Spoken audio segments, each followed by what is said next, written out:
चित्त हमारा शिष्य है, चित्त हमारा सखा है। कई रहस्य उपनिषद के अनुसार चित्त हमारा शिष्य है, चित्त हमारा सखा है।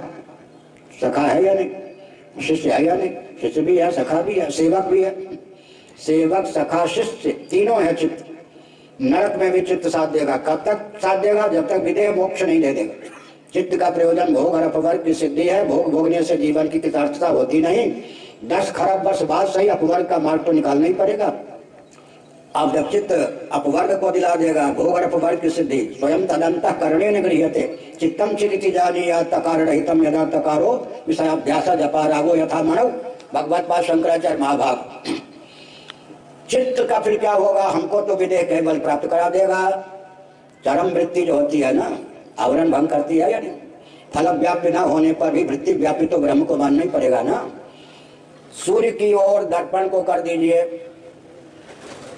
सूर्य की ओर दर्पण को करेंगे तो सूर्य कौन हो गए? खादित्य। नभोमंडल में विद्यमान आदित्य पंचदशी। सूर्य का पृथ्वी में जो प्रतिफलित है दर्पण में, वो दर्पणादित्य। दर्पणादित्य में वो क्षमता नहीं कि खादित्य में अतिशयता का आधान कर दे। सूर्य से प्रकाशित घटपटादि को, सूर्य से सामान्य रूप से प्रकाशित घटपटादि को विशेष रूप से प्रकाशित करने की क्षमता दर्पण में प्रतिफलित सूर्य के प्रतिबिंब में तो है, लेकिन उसको सूर्य के उन्मुख कर देंगे तो दर्पण में विद्यमानता होने पर भी सूर्य से तादात्म्यापत्ति हो जाएगी। सूर्य में कोई प्रकाश का आधान कर दे, अतिशयता का आधान कर दे, संभव नहीं। अग्नि कुंड से निकली हुई चिंगारी आग के कुंड में ही पड़ जाए तो अग्नि को जलाने में समर्थ हो रहे हैं, विलीन होना है। इसीलिए फलक व्याप्य न होने पर भी वृत्ति व्यापी तो ब्रह्म होता है।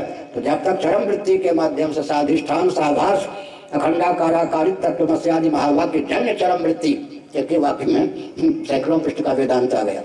चरम वृत्ति से आवरण भंग होता है। तो चित्त का क्या होगा?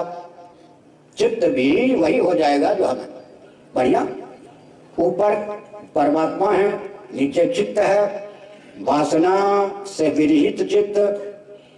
चित्तम चिदिति जानीयात् तकार रहितम यदा तकारो विषयाध्यास। विषयाध्यास विगलित हो जाने पर चित्त चार खाने चित्त होकर चिन्मात्र शेष रह जाता। जो हम होंगे वही हमारा चित्त भी हो जाएगा। तो चित्त तब तक साथ नहीं छोड़ेगा जब तक हमको विदेह कैवल्य नहीं प्राप्त करा देगा। इसलिए चित्त से बढ़कर सखा कौन होगा? ऊपर परमात्मा, नीचे चित्त।